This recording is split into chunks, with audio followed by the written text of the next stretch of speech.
इसका चैप्टर 5 जो है उपभोक्ता अधिकार। और इस चैप्टर में हम पढ़ेंगे उपभोक्ताओं के बारे में कि उपभोक्ता कौन होते हैं, उपभोक्ताओं के शोषण के विषय में, और साथ में हम पढ़ेंगे एक बहुत ही ज़्यादा इम्पॉर्टेंट अधिनियम जो है उपभोक्ता संरक्षण अधिनियम 1986। तो देखते हैं चैप्टर में क्या है। सबसे पहले हम बात करेंगे उपभोक्ता की। उपभोक्ता को हम ऐसे समझ सकते हैं कि जब हम एक उपभोक्ता की बात करते हैं तो बाज़ार में जब हम भागीदारी करते हैं तो हमारी जो भागीदारी होती है वो एक उत्पादक के रूप में भी होती है और एक उपभोक्ता के रूप में भी हो सकती है। अब प्रश्न उठता है कि उपभोक्ता और उत्पादक हम दोनों कैसे बन सकते हैं।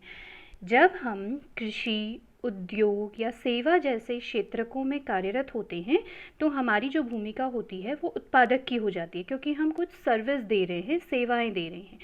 पर जब हम अपनी आवश्यकता के अनुसार बाज़ार से कोई सेवा या वस्तु खरीदते हैं तो हमारी जो भूमिका होती है वो बदल जाती है और वो उपभोक्ता की हो जाती है।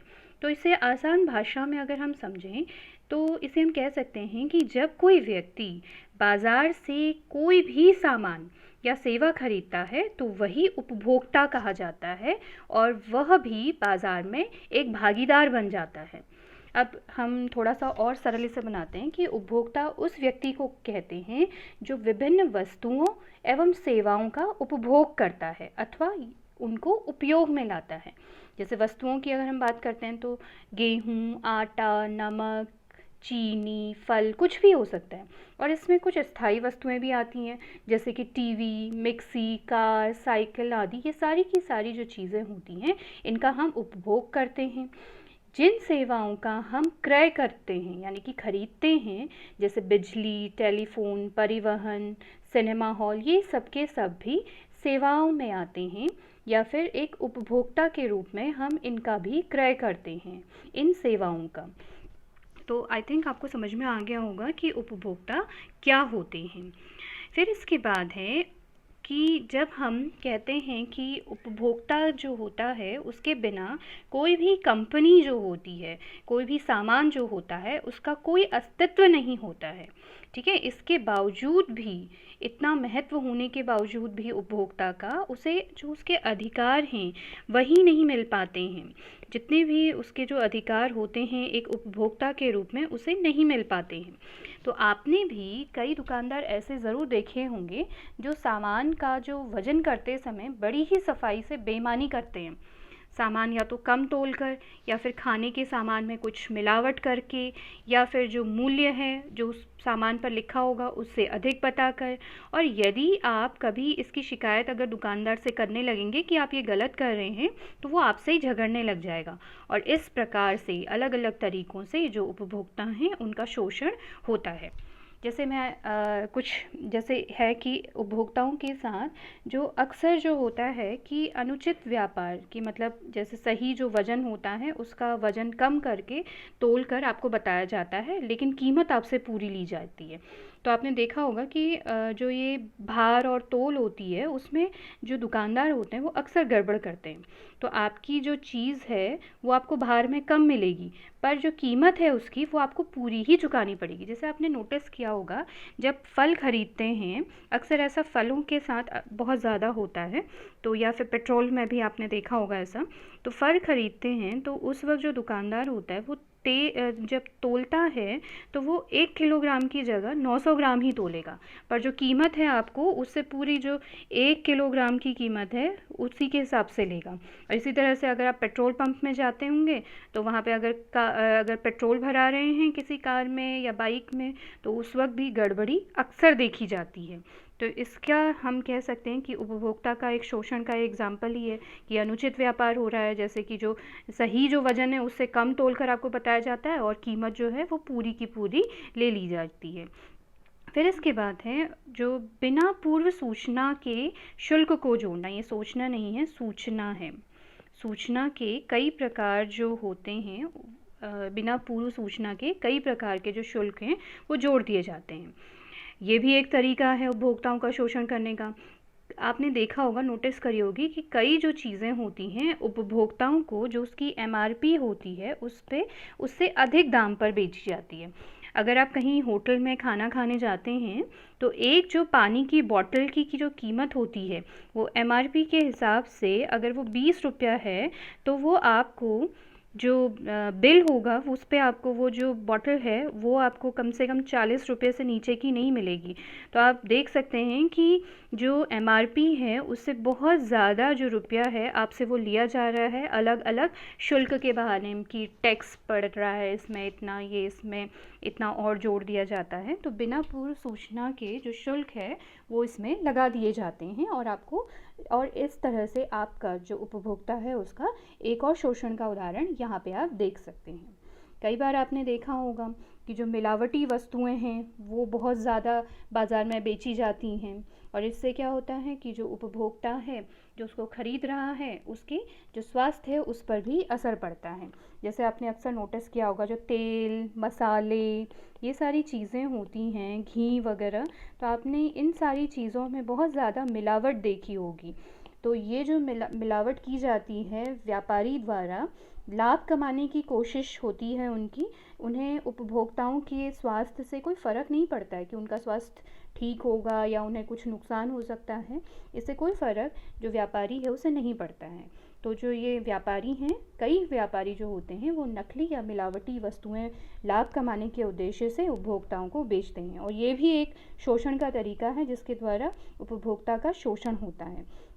कई बार आपने टीवी में नोटिस किया होगा कि कई तरह के विज्ञापन दिखाए जाते हैं जो भ्रामक होते हैं। मतलब कई कंपनियां जो होती हैं वो उपभोक्ताओं को आकर्षित करने के लिए विज्ञापन पर बहुत अधिक खर्च करती है, तथा कई बार ये भी देखा जाता है कि ये जो विज्ञापन होते हैं वो प्रायः जो झूठा प्रचार है, भ्रामक प्रचार है, वही कर रहे होते हैं। जैसे एक के साथ आप 4 चीज़ें मुफ्त पाइए, और ये जो मुफ्त वाली जो कीमत होती है ना वो उपहार की कीमत में ही जोड़ ली जाती है। कई बार आपने देखा होगा कि आपको जो एक क्रीम है वो अगर आप लगाएंगे इतने दिन में तो आपकी जो झुर्रीदार त्वचा है वो एकदम से सही हो जाएगी, साफ़ हो जाएगी। और कई बार ऐसा होता है कि अगर आप ये दवाई खाएंगे तो आपका वज़न बहुत कम हो जाएगा, अगर आप ये तेल लगाते हैं तो आपके सर पे बाल आने लगेंगे। तो इस तरह के कई तरह के जो भ्रामक जो विज्ञापन होते हैं उनके द्वारा भी जो उपभोक्ता है उसका शोषण होता है। ये भी शोषण के बहुत तरीके हैं जिससे कि जो उपभोक्ता है उसको अलग गलत सूचनाएं देते हैं और उसके बाद जो उपभोक्ता है वो उनके जाल में फंस जाता है और उस चीज़ को खरीद कर पछताता है। फिर इसके बाद है कि इन सब चीज़ों को से बचाने के लिए उपभोक्ताओं को तो जो कई तरह के उपभोक्ता आंदोलन शुरू किए गए। जो उपभोक्ता आंदोलन हैं इनकी जो शुरुआत है वो उपभोक्ताओं के असंतोष के कारण ही हुई है, क्योंकि विक्रेता जो था वो कई तरह की धोखाधड़ी और कई तरह के जो विज्ञापन हैं वो गलत तरीके से लोगों के सामने पेश करता था। तो इस तरह से इन सब चीज़ों को देखते हुए ही जो उपभोक्ता आंदोलन है उनकी शुरुआत की गई।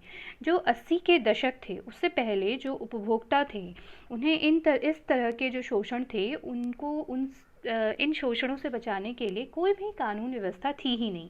यह भी माना जाता था कि जो उपभोक्ता है ये उसी की जिम्मेदारी है, वो खुद ही कोई भी वस्तु या सेवा खरीदता है उसी वक्त वो सावधानी बरते, उसे देख ले अच्छे से कि ये सही है या नहीं है। भारत में समाज को ताकत यानी कि उपभोक्ताओं को ताकत देने के लिए ही उपभोक्ता आंदोलन का जो जन्म था वो 1960 के दशक से हुआ है। 70 के दशक में धीरे धीरे पूरे देश में उपभोक्ता आंदोलन के क्षेत्र में कई संगठनों की स्थापना हुई जिन्होंने उपभोक्ता हितों के संरक्षण को दिशा देने में बहुत महत्वपूर्ण भूमिका निभाई।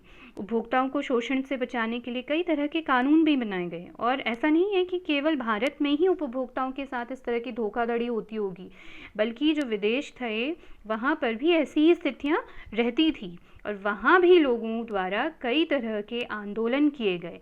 और 15 मार्च को जो विश्व उपभोक्ता दिवस है उसके रूप में मनाया जाता है, विश्व उपभोक्ता दिवस के रूप में 15 मार्च को मनाया जाता है।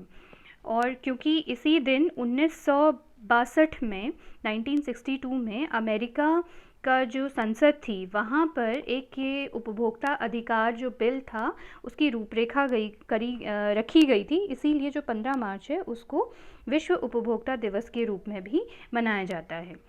और ये जो है फिर उसके बाद भारत में भी इस तरह के आंदोलन शुरू हुए, उपभोक्ता आंदोलन, और इन सब परिणामों के जो प्रयास स्वरूप ही 1986 में भारत सरकार द्वारा भी उपभोक्ताओं के संरक्षण के लिए उपभोक्ता संरक्षण अधिनियम 1986 बनाया गया, जो कोपरा नाम से प्रसिद्ध है। अंग्रेज़ी में इसे कोपरा बोला जाता है। कोपरा का मतलब है CO से कंज्यूमर, PR से प्रोटेक्शन और A से है एक्ट। 1986 इसे बोला जाता है, कोपरा 1986, उपभोक्ता संरक्षण अधिनियम 1986। और जो ये हुआ क्या कि जब ये अधिनियम बनाया गया तो इसका मतलब है कि ये उपभोक्ताओं को राहत देने के लिए कानून जो पहले बनाए गए थे वो बहुत अच्छा नहीं कर पा रहे थे, कुछ विशेष नहीं कर पा रहे थे। तो ऐसी स्थिति में एक ऐसे कानून की आवश्यकता महसूस की गई जो उपभोक्ता को हुए कष्ट तथा हानि की भरपाई करे।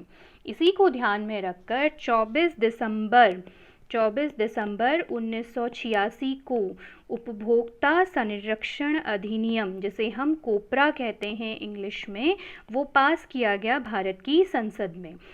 और ये जो कानून था ये देश के जो अन्य कानून थे दंडात्मक रूप में जो दिए जाते थे उससे ये थोड़ा अलग था। ये निरोधक कानून नहीं था बल्कि ये क्षतिपूर्ति का कानून था। इसका मतलब हुआ कि इस अधिनियम में उपभोक्ताओं के हितों को सुरक्षित रखते हुए उन्हें हुई हानि के बदले में मुआवजा या क्षतिपूर्ति करने का प्रावधान था। और इस अधिनियम का जो मुख्य उद्देश्य था वो उपभोक्ताओं को जल्दी, सरल और सस्ते तरीके से न्याय दिलाना। और इसके लिए राष्ट्रीय, राज्य तथा जनपद स्तर पर उपभोक्ता संरक्षण परिषदों की स्थापना भी की गई। और एक चीज़ यहाँ पे ध्यान देने वाली है कि ये जो कानून था वो 24 दिसंबर 1986 को पास किया गया था, इसीलिए इसे राष्ट्रीय, मतलब ये जो 24 दिसंबर है उसे राष्ट्रीय उपभोक्ता दिवस के रूप में भी मनाया जाता है। राष्ट्रीय उपभोक्ता दिवस के रूप में 24 दिसंबर को मनाया जाता है। क्यों? क्योंकि इस दिन ये जो कंज्यूमर प्रोटेक्शन एक्ट 1986 था वो पास किया गया था भारत की संसद में। और इस उपभोक्ता संरक्षण अधिनियम 1986 के अनुसार ही उपभोक्ताओं को कुछ मूलभूत अधिकार दिए गए हैं, जैसे कि सुरक्षा का अधिकार, सूचना पाने का अधिकार, वस्तु या सेवा के चुनाव का अधिकार, उपभोक्ता शिक्षा का अधिकार और शिकायत के निदान का अधिकार तथा सुनवाई का अधिकार। और इन सभी अधिकारों के बारे में हम आगे के वीडियो